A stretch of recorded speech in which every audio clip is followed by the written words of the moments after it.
दोस्तों, बांग्लादेश क्रिकेट में इस वक्त ऐसा विस्फोटक विवाद खड़ा हो गया है जिसने पूरे क्रिकेट जगत का ध्यान अपनी ओर खींच लिया है।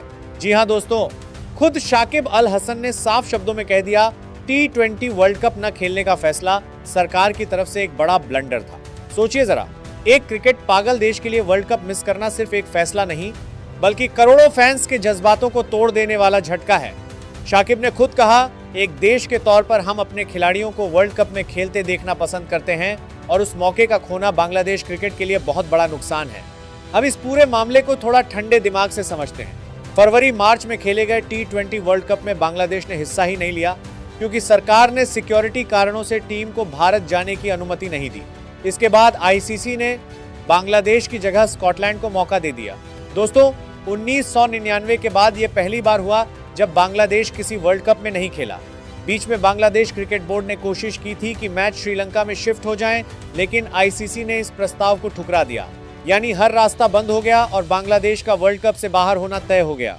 लेकिन कहानी यही खत्म नहीं होती। इसके पीछे एक बड़ा बैकग्राउंड भी था। भारत और बांग्लादेश के बीच राजनीतिक रिश्तों में आई गिरावट और उसी दौरान IPL से मुस्तफिजुर रहमान को हटाए जाने की घटना ने दोनों बोर्ड के रिश्तों में और तनाव बढ़ा दिया। इसी तनाव के बीच बांग्लादेश ने मैच दूसरी जगह कराने का प्रस्ताव रखा, लेकिन वो भी रिजेक्ट हो गया। इसके बाद शुरू हुआ असली विवाद, जिम्मेदार कौन। पहले कहा गया कि बांग्लादेश क्रिकेट बोर्ड ने सरकार के निर्देश पर फैसला लिया, फिर बयान बदल गया, कहा गया कि ये बोर्ड का खुद का फैसला था। मतलब पूरा मामला बन गया कंफ्यूजन और जिम्मेदारी टालने का खेल। और यही शाकिब अल हसन ने खुलकर अपनी बात रखी। उन्होंने साफ कहा कि ये फैसला बांग्लादेश क्रिकेट के लिए बड़ा नुकसान है और सरकार की तरफ से ये एक गलत कदम था। इस पूरे मामले के बाद BCB और BCCI के रिश्तों में भी खटास साफ दिखने लगी। अब बात करते हैं शाकिब के मौजूदा हालात की, जो इस कहानी को और भी संवेदनशील बना देता है। शाकिब 2024 के बाद से इंटरनेशनल क्रिकेट में नहीं खेले हैं, लेकिन उन्होंने आधिकारिक तौर पर रिटायरमेंट नहीं लिया है। वो अब भी दुनिया भर की फ्रेंचाइजी लीग में खेल रहे हैं और अपने प्रदर्शन से दिखा रहे हैं कि उनका क्लास अभी भी बरकरार है। 2025 की कैरिबियन प्रीमियर लीग में एंटीगुआ एंड बारबुडा फाल्कन्स बनाम Saint Kitts and Nevis Patriots match में उन्होंने अपने T20 करियर का 500वां विकेट लिया, जो उनके करियर का एक और ऐतिहासिक मुकाम है। लेकिन देश के राजनीतिक बदलाव के बाद से शाकिब इस समय अमेरिका में रह रहे हैं और अब तक बांग्लादेश वापस नहीं लौटे हैं।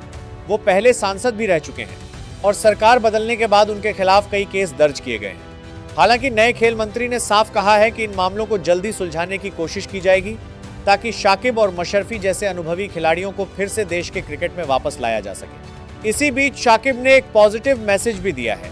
उनका मानना है कि अगर भारत और बांग्लादेश के बीच जल्द कोई द्विपक्षीय सीरीज होती है, खासकर अगस्त या सितंबर में जिस सीरीज की चर्चा चल रही है, तो दोनों बोर्ड के बीच जमी बर्फ पिघलने लगेगी और रिश्ते फिर से सामान्य हो जाएंगे। एक और अहम बात, शाकिब ने तमीम इकबाल को संभावित बोर्ड प्रेसिडेंट के तौर पर स्वागत किया है। भले ही पहले दोनों के बीच मतभेद रहे हों, लेकिन शाकिब को भरोसा है कि अगर तमीम ये जिम्मेदारी संभालते हैं तो वो लॉन्ग टर्म प्लान लेकर आएंगे और बांग्लादेश क्रिकेट को फायदा होगा। और अब सबसे इमोशनल हिस्सा, शाकिब ने अभी तक रिटायरमेंट नहीं लिया है और वो चाहते हैं कि देश लौटकर तीनों फॉर्मेट में एक फुल सीरीज खेलें और उसके बाद अपने करियर को अलविदा कहें।